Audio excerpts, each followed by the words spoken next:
E vou só relembrar aqui os tópicos, né? A pessoa jurídica, o que prevalece no direito brasileiro é a teoria da realidade técnica, né? Então, a pessoa jurídica, ela existe, né? Tanto por ser uma pessoa que tem uma existência real, como um organismo, como você vê um shopping funcionando, um banco funcionando, né? Uma agência dos Correios funcionando, como também porque a lei assim prevê, né, que ela vai funcionar, né? Então, as pessoas jurídicas, elas podem ser classificadas, né? A gente tem várias classificações das pessoas jurídicas, né? As teorias que explicam, né, são as principais: a ficção, a individualista, as negativistas, né, a da realidade ou da realidade técnica, que é adotada no Brasil. Ó, essa daqui é adotada no Brasil, a realidade técnica. Tá? A classificação, né, das pessoas jurídicas, ela pode ser, né, tanto quanto a área de atuação, né? Primeiro, tem as pessoas de direito público, que são focadas, né, são um foco mais lá do direito administrativo, né? Mas tem também as pessoas de direito privado, que interessam mais a gente aqui na parte do direito privado, tá? As pessoas de direito público, elas podem ser as pessoas de direito público interno, como, por exemplo, a União, os estados, os municípios, né, os territórios, Distrito Federal, as autarquias, né? Como podem ser também as pessoas de direito público externo, como os outros países, né, como, por exemplo, o Vaticano, né, como, por exemplo, outras entidades reconhecidas pelo direito internacional público. Tá? E no direito privado, isso é uma atualização importante, tá, pessoal? E vocês aí, tá? E Alice, Marina e Amanda, se o pessoal for postando alguma coisa no chat, vocês vão me avisando, né? O chat está aqui aberto. Pronto. Tá. No direito privado, né, a gente tem umas atualizações em relação à aula do professor André, que a gente precisa tomar cuidado, né? Que atualizações são essas, né? O professor André falou muito bem na aula dele, né, na divisão entre corporações, né, que são os conjuntos de pessoas ou a coletividade de pessoas, e também nas fundações, que são as coletividades de patrimônio. Tá? Mas a gente tem também, nas mudanças do Código de 2010 até agora, a gente tem também as organizações religiosas, os partidos políticos, as empresas individuais de responsabilidade limitadas, que também são chamadas de EIRELI ou EIRELI. Tá? O que foi isso? Isso era uma grande demanda dos empresários, dos pequenos empresários, né? Porque, como eles não podiam criar uma sociedade limitada, né, com um único sócio, o que é que eles eram obrigados a fazer? Criar pessoas fictícias, que tinham, por exemplo, se, por exemplo, eu e a Marina, a gente quisesse criar uma sorveteria, eu quisesse criar uma sorveteria, mas aí sozinho eu não podia criar uma sorveteria, como uma sociedade limitada. Então, o que é que eu fazia? Eu chegava para a Marina e dizia: Marina, você topa criar sorveteria comigo? E aí a Marina ia ter 0,0000001% das ações e eu ia ter 99,999999% das ações. Então, para resolver esse problema, foi criado, foi reconhecido as empresas individuais de responsabilidade limitadas, ou EIRELI ou EIRELI. Tá? Os partidos políticos e as organizações religiosas, eles têm uma natureza similar, né, às associações. Por quê? Porque não tem por objetivo a obtenção de lucro, né? Eles não têm por objetivo oferecer serviços ou produtos a fim de obter lucro, né? Então, claro que cada um tem o seu objetivo particular. As organizações religiosas, elas têm por fim propagar uma determinada fé, uma determinada crença, e os partidos políticos fazem parte da organização, né, da cidadania, do sistema político, e eles têm por finalidade permitir, né, que as pessoas se filiem para serem votadas. Né? Para votar não precisa se filiar a partido político, mas para ser votado, em princípio, precisa sim se filiar a um partido político. Tá? Então, essas são as atualizações que a gente precisava fazer em relação à aula do professor André, que é de 2010, né? E lembrar a vocês que alguns cuidados são importantes. As fundações, quando ele diz que elas são coletividades de bens ou pessoas patrimoniais, ele não está errado, né? Por exemplo, a Fundação Edson Queiroz, né? Ou a Fundação Beth Studart, né? Ou a Fundação Fiocruz, que está tão falada agora nesse momento, está tentando desenvolver vacinas, né? As fundações é quando uma pessoa, por ato entre vivos ou para depois da sua morte, num testamento, por exemplo, ela diz: todos os meus bens, ou determinados bens, vão ser dedicados à pesquisa da cura de doenças, né? No caso da Fundação Oswaldo Cruz. Então, toda a renda que for obtida com aquele patrimônio, com aluguel, com dinheiro de banco, enfim, tudo que for possível explorar aquele patrimônio vai ser dedicado a uma finalidade específica, que é pesquisar e buscar a cura de doenças, né? Então, não é que as fundações elas não têm uma participação de pessoas. Você vê a Unifor tem professores, tem diretores, né? Ela tem uma série de pessoas que dirigem essa empresa, que dirigem essa pessoa jurídica de direito privado, essa fundação, né?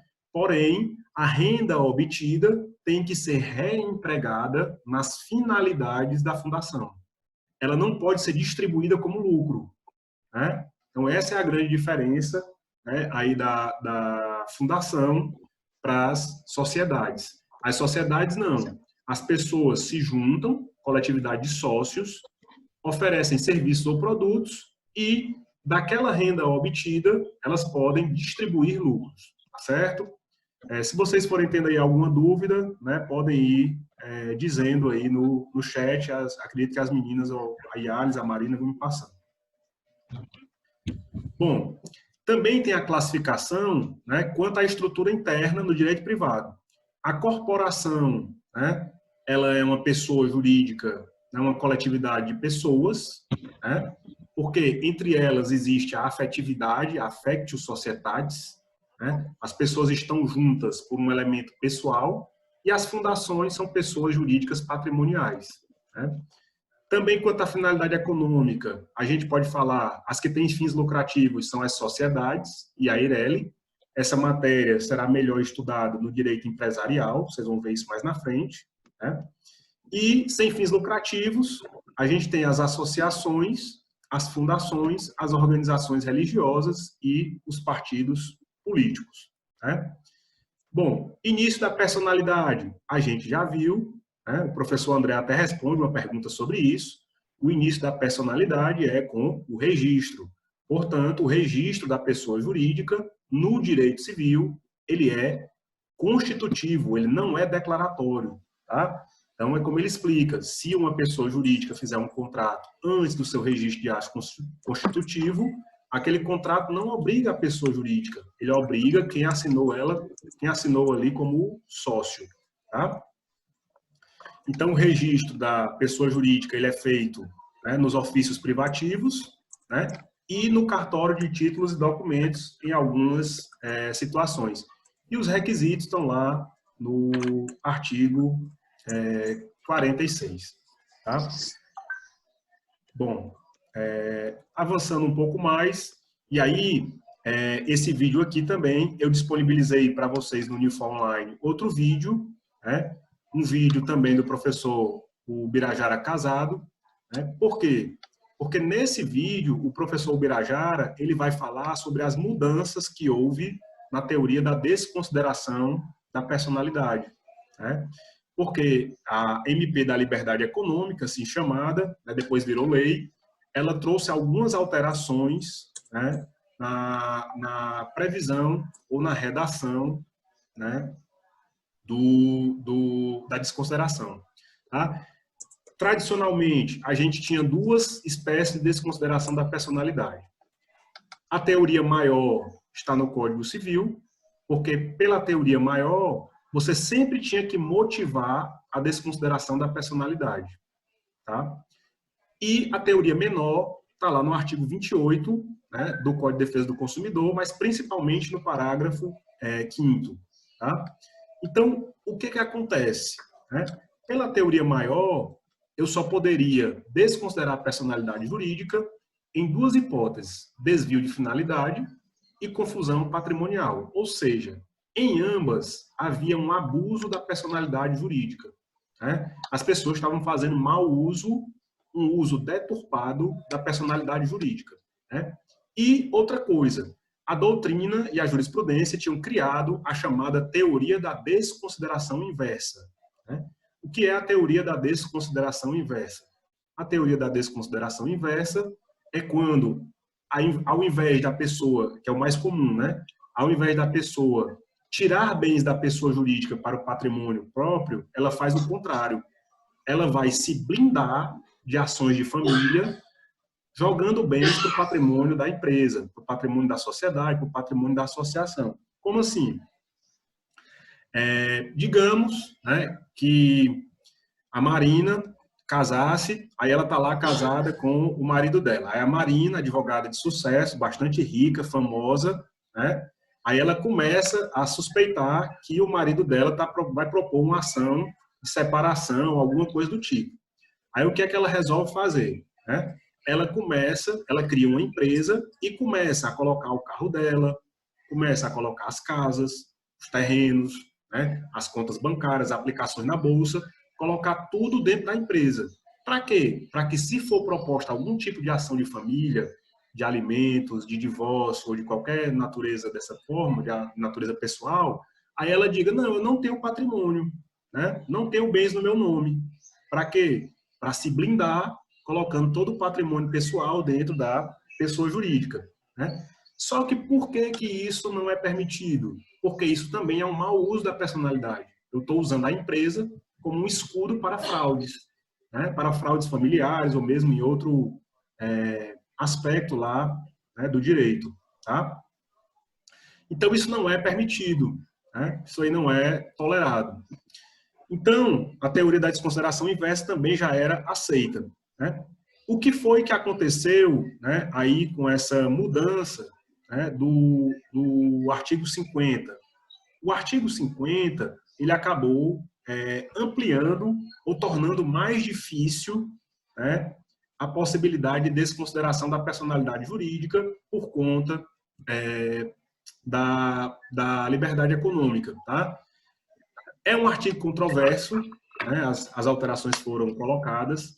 A doutrina civilista criticou essas alterações, na sua maioria, a doutrina empresarial nem tanto, porque a doutrina civilista ela se baseou no seguinte: desde a criação do Código de 2002, se levou um tempo para sedimentar alguns conceitos importantes, do tipo, desconsideração não significa desconstituição, né? Desconsideração não significa encerramento da pessoa jurídica, né? Como diz a própria doutrina lá do direito americano e do direito britânico, que foi adaptada, a teoria da Disregard Doctrine, ou então a teoria do Lifting the Veil, as duas vão dizer, você vai apenas desconsiderar para uma ou algumas obrigações específicas, mas para todo o restante de obrigações prevalece a regra da separação patrimonial, né? Então, se levou tempo para sedimentar isso, se levou tempo para sedimentar o que era desvio de finalidade, o que era confusão patrimonial, se levou tempo para considerar o que era desconsideração inversa, né? Então, de repente, essas alterações, né, a doutrina disse, vai recomeçar todas as discussões. Tudo aquilo que levou tempo para se consolidar, para tornar uma teoria séria, para tornar uma teoria já consolidada e segura, vai recomeçar todas as discussões sobre quando pode e sobre quando não pode, né? Outra coisa importante, né? O CPC ele tem uma mudança muito, muito, muito relevante, né, para a desconsideração da pessoa jurídica. Por quê? Porque o CPC, nos artigos 133 e seguintes, ele estabeleceu um procedimento, um incidente para a desconsideração da personalidade jurídica. E por que aconteceu isso, meus amigos? Porque muito juiz estava agindo de ofício. O juiz achava assim, não, isso aqui é injusto. Eu vou tomar o carro da empresa, eu vou penhorar a sede da empresa, né? Então, os juízes estavam agindo de ofício, sem nem ouvir as pessoas envolvidas, tá? Então, se criou um incidente em que é assegurada ampla defesa, em que é assegurada a manifestação do Ministério Público, né?